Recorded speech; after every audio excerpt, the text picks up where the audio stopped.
Hello, नमस्कार बच्चों। और कैसे हैं आप लोग?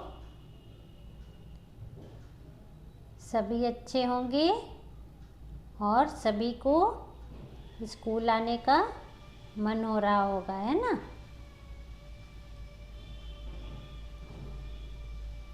चलिए, तो अब स्कूल खुलने का समय आ गया है। अब हम लोग जल्द ही स्कूल में मिलने वाले हैं और फन एंड एक्टिविटी के साथ पढ़ाई करने वाले हैं, ठीक है? चलिए, अब आप लोग सभी 1 मिनट के लिए प्रेयर कर लीजिए। तो सभी अच्छे से बैठकर दोनों हाथ जोड़कर आंखें बंद करके और बैठ जाइए। ओम भूर्भुवस्वः तत्सवितुर्वरेण्यं भर्गो देवस्य धीमहि धियो यो नः प्रचोदयात्।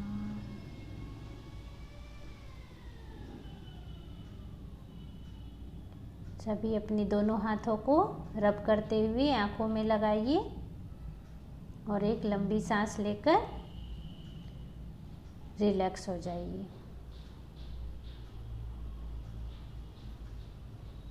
चलिए, उम्मीद है सभी रिलैक्स हो गए होंगे। अब आप लोग अपनी अपनी रिवीजन शीट में पेज नंबर 20 निकाल लीजिए। रिवीजन शीट में पेज नंबर 2020, ठीक है? तो पेज नंबर 20 में फर्स्ट क्वेश्चन है, वर्ण विच्छेद कीजिए। फर्स्ट क्वेश्चन है, वर्ण विच्छेद कीजिए। विच्छेद का अर्थ है अलग अलग कीजिए। किसे अलग अलग करना है? वर्ण को। जो शब्द हमारा दिया हुआ है वो शब्द किन किन वर्णों के मेल से बना है उसे अलग अलग करके यहाँ पर लिखना है और बताना है, ठीक है? तो वर्ण विच्छेद तो मुझे उम्मीद है अब तक आप लोगों को अच्छी तरह से समझ में आ गया होगा कि जो यहाँ पर लिखा है, जिस स्वर की मात्रा लगी है उस स्वर को यहाँ पर लिखना है। जैसे क में है अलसाई, क में है अलसाई। तो सबसे पहले आप लोग बिना देखे भी लिखने का प्रैक्टिस कर सकते हैं। वीडियो को पॉज कर दीजिए और खुद से लिखने का प्रयत्न कीजिए। अगर आप लिख सकते हैं तो बहुत अच्छी बात है। बाद में लिखने के बाद आप इससे मिला सकते हैं। तो पहला शब्द है अलसाई। अभी क्या है? स्वर है। हम आ को अलग अलग नहीं लिख सकते हैं। एक कंप्लीट वर्ण है, ठीक है? लेकिन ल, के बाद जो ल है व्यंजन, तो व्यंजन हमेशा स्वर के साथ मिला होता है। अकेला व्यंजन कभी भी कंप्लीट वर्ण नहीं होता है। तो ल में हलंत, ल प्लस श प्लस आ प्लस बड़ी ई। तो जो भी स्वर वाले वर्ण हैं उसे हम अलग नहीं कर सकते। सब मिलाकर क्या हो गया? ल श आ ई, अलसाई, अलसाई। फिर है दूसरा ख, सूरज। क्या है? सूरज। स, अभी स में कौन सा मात्रा है? ये कौन सी मात्रा है? बड़ी यू। Very good. तो यहाँ पर बड़ी यू लिख देना है। स में अलंत, बड़ी ऊ, सु। र प्लस र, ज प्लस अ ज, सूरज।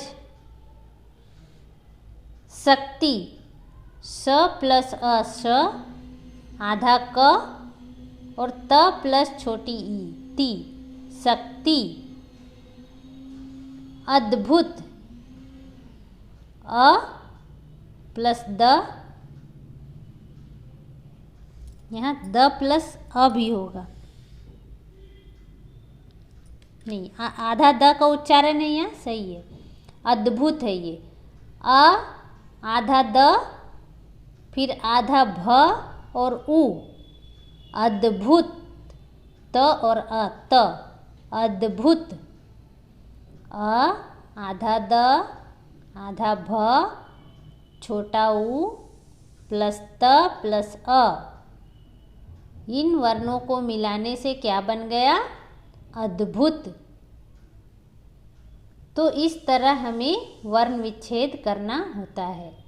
अगर आपको एग्जाम में आए तो इस तरह आपको जो भी शब्द यहाँ दिया रहेगा उन शब्दों के वर्णों को अलग अलग यहाँ पर लिखना है। ठीक है,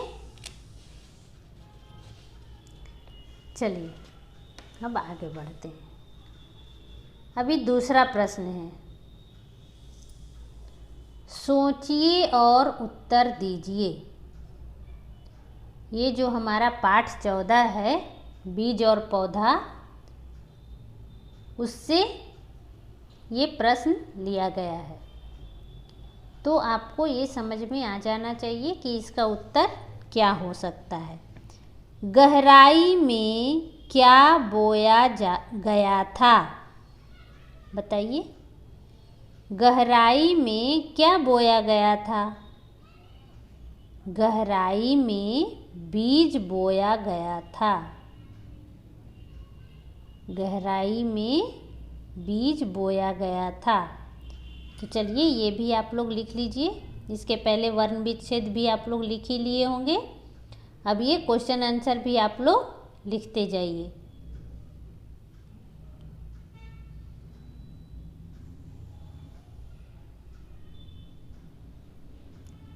इसका उत्तर लिखिए। गहराई में बीज बोया गया था। चलिए अब हम लोग आगे बढ़ते हैं। ख में है, बीज के अंतर में क्या था? बच्चों यहाँ पर अंतर का अर्थ क्या होगा बताइए? अंतर का अर्थ है अंदर, बीज के अंदर। तो बताइए बीज के अंदर में क्या था? बीज के अंतर में नन्हा पौधा था। हम जब गहराई में बीज को मिट्टी में डालते हैं, उसमें पानी डालते हैं, तो वहाँ से क्या निकलता है? नन्हा पौधा निकलता है। तो बीज के अंतर में नन्हा पौधा था। ठीक है, अभी ग में है, पौधा बाहर कैसे आया? पौधा बाहर कैसे आया? बताइए, इसका उत्तर आप लोग खुद से बताइए कि पौधा बाहर कैसे आया। एक मिनट सोचिए, इसका उत्तर क्या हो सकता है?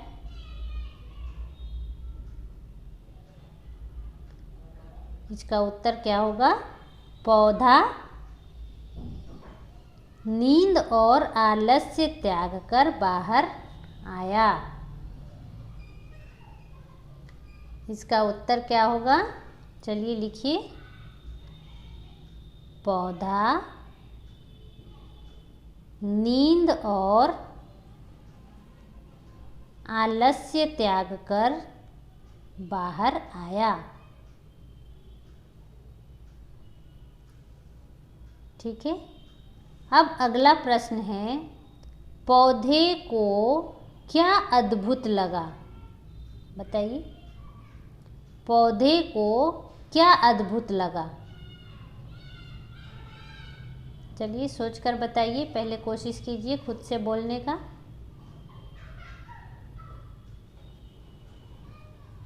सोचिए। इसका उत्तर होगा पौधे को बाहर की दुनिया अद्भुत लगी। जब पौधा मिट्टी से बीज से निकलकर बाहर आया तो उसे बाहर की दुनिया काफ़ी अद्भुत लगा। पौधे को बाहर की दुनिया अद्भुत लगा।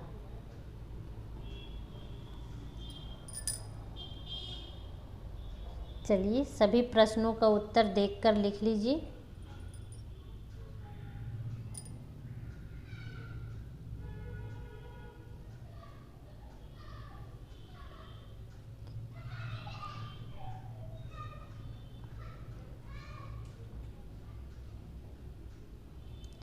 उम्मीद है आप लोग सभी प्रश्न उत्तर लिख लिए होंगे। अब हम लोग आगे बढ़ते हैं। प्रश्न 3 है, दी गई कविता को उच्चारण सहित पढ़कर सुनाइए। तो इसके लिए नेक्स्ट पेज निकालिए, पेज नंबर 21। उसमें देखिए पेड़ पर एक कविता दिया हुआ है।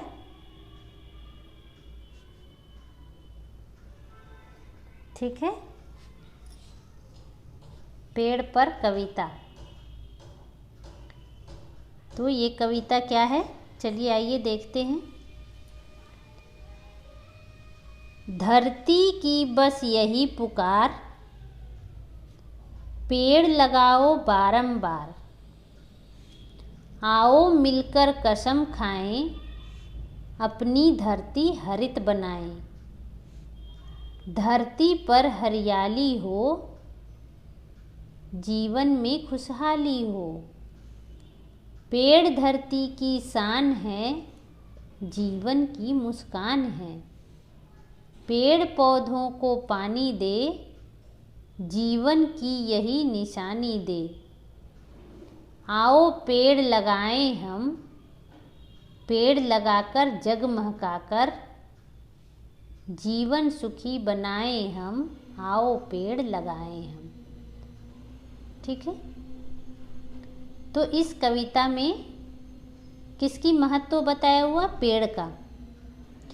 तो कविता क्या होता है, राइमिंग वर्ड के, राइमिंग शब्द जो होता है, तुक वाले शब्द, सभी के अंत में देखिए तुक वाले शब्द हैं।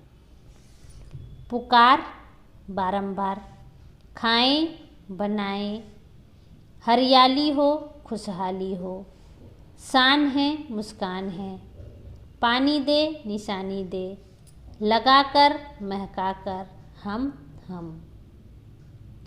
तो इस तरह कविता बनता है। ठीक है, चलिए तो ये कविता आप लोग 3 टाइम्स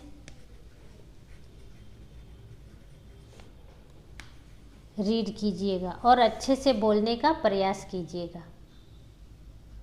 बिना हिचकिचाए अच्छे से रीड करने का प्रयास कीजिएगा। ठीक है बच्चों, तो इस तरह हमारा रिवीजन शीट आज खत्म हो रहा है। ठीक है, नमस्कार, धन्यवाद बच्चों। आप लोग अच्छे से रहिए, अच्छे से पढ़िए और अपना ख्याल रखिएगा। ओके, धन्यवाद।